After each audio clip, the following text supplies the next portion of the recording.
Subscribe कीजिए अपने भक्ति चैनल डिवाइन स्टोरीज को और जुड़े रहे आध्यात्म से। दोस्तों, स्वागत है आप सभी का। शारदीय नवरात्रि के अलग अलग दिन माँ दुर्गा के 9 रूपों में समर्पित है। शारदीय नवरात्रि के 6वें दिन माँ कात्यायनी की पूजा अर्चना करने का विधान है। माँ कात्यायनी की पूजा न केवल धार्मिक महत्व रखती है, बल्कि यह भक्तों के जीवन में सुख, समृद्धि और शांति का मार्ग प्रशस्त करती है। नवरात्रि के 6ठे दिन का विशेष महत्व है, जब भक्तों द्वारा माँ कात्यायनी की उपासना की जाती है। इस दिन माँ कात्यायनी की कृपा से सभी प्रकार के संकट दूर हो सकते हैं और भक्तों को जीवन में नई ऊर्जा और प्रेरणा मिलती है। माँ कात्यायनी का पूजा विधान और व्रत कथा भक्तों के लिए एक मार्गदर्शक के रूप में भी कार्य करती है। माँ कात्यायनी को दुर्गा माता के 6ठे स्वरूप में पूजा जाता है। उन्हें ज्ञान, शक्ति और भक्ति की देवी माना जाता है। इस दिन माँ की कथा सुनने से सभी मनोकामनाएं पूर्ण होती हैं और जीवन में आने वाली बाधाएं दूर होती हैं। 6ठे दिन भक्तों को विशेष ध्यान और श्रद्धा के साथ माँ कात्यायनी की पूजा करनी चाहिए। इस दिन का व्रत पूरे मन से करना चाहिए। भक्त सुबह जल्दी उठकर स्नान करते हैं और स्वच्छ वस्त्र धारण करते हैं। फिर माँ कात्यायनी का पूजा स्थल तैयार करते हैं, जहाँ दीप जलाकर फल और फूल अर्पित किए जाते हैं।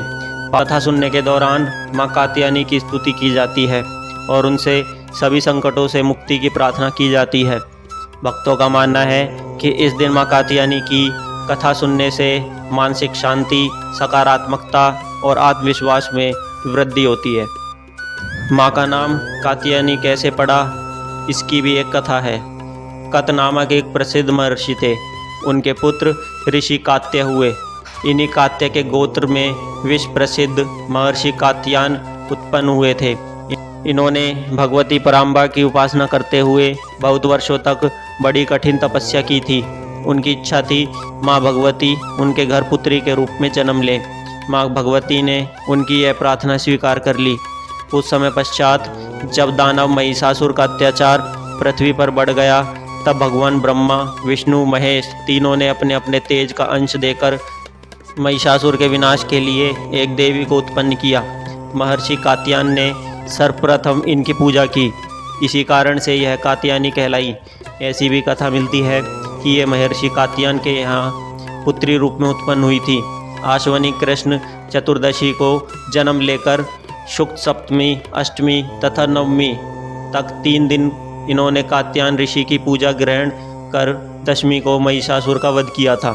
माँ कात्यायनी अमोद फलदायिनी है। भगवान कृष्ण को पति रूप में पाने के लिए वज्र की गोपियों ने इन्हीं की पूजा कालिंदी यमुना के तट पर की थी।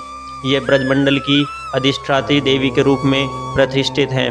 माँ कात्यायनी का स्वरूप अत्यंत चमकीला और भास्वर है। इनकी 4 भुजाएं हैं। माता जी का दाहिनी तरफ का ऊपर वाला हाथ अभय मुद्रा में तथा नीचे वाला वर मुद्रा में है। बाईं तरफ के ऊपर वाले हाथ में तलवार और नीचे वाले हाथ में कमल पुष्प सुशोभित है। इनका वाहन सिंह है। माँ कात्यायनी की भक्ति और उपासना द्वारा मनुष्य को बड़ी सरलता से अर्थ, धर्म, काम, मोक्ष चारों फलों की प्राप्ति हो जाती है। वह इस लोक में स्थित रहकर भी अलौकिक तेज और प्रभाव से युक्त हो जाता है। नवरात्रि का 6ठा दिन माँ कात्यायनी की उपासना का दिन होता है। इनके पूजन से अद्भुत शक्ति का संचार होता है। वह दुश्मनों का संहार करने में सक्षम बनाती हैं। इनका ध्यान गोधूली बेला में करना होता है। प्रत्येक सर्वसाधारण के लिए आराधना योग्य यह श्लोक सरल और स्पष्ट है। जगदम्बे की भक्ति पाने के लिए इसे कंठस्थ कर नवरात्रि के 6ठे दिन इसका जाप करना चाहिए। या देवी सर्वभूतेषु शक्ति रूपेण संस्थिता नमस्तस्यै नमस्तस्यै नमस्तस्यै नमो नमः। इसका अर्थ है, हे माँ सर्वत्र विराजमान और शक्ति स्वरूपिणी प्रसिद्ध अम्बे, आपको मेरा बार बार प्रणाम है, या मैं आपको बार बार प्रणाम करता हूँ। माँ को जो सच्चे मन से याद करता है, उसके रोग, शोक, संताप, भय आदि सर्वथा विनिष्ट हो जाते हैं। जन्म जन्मांतर के पापों को विनिष्ट करने के लिए माँ की शरणागत होकर उनकी उपासना करनी चाहिए। नवरात्रि के छठे दिन लाल या नारंगी रंग का वस्त्र पहनना शुभ माना जाता है। माँ को शहद का भोग लगाया जाता है। तो आइए हम सब मिलकर माँ कात्यायनी की आराधना करें और उनसे साहस, विजय तथा एक सुखद जीवन का आशीर्वाद प्राप्त करें। दोस्तों, अगर आपको यह कथा और जानकारी अच्छी लग रही है तो अभी चैनल को सब्सक्राइब कर लें। हम आपके लिए ऐसे ही भक्ति भरे वीडियोस लाते रहेंगे। अगर आपको आज की माँ कात्यायनी की कथा पसंद आई हो तो इस वीडियो को लाइक करें और अपने दोस्तों को और परिवार को शेयर करें। और हाँ, ऐसे ही भक्तिमय वीडियोस देखने के लिए हमारे चैनल को सब्सक्राइब करना ना भूलें।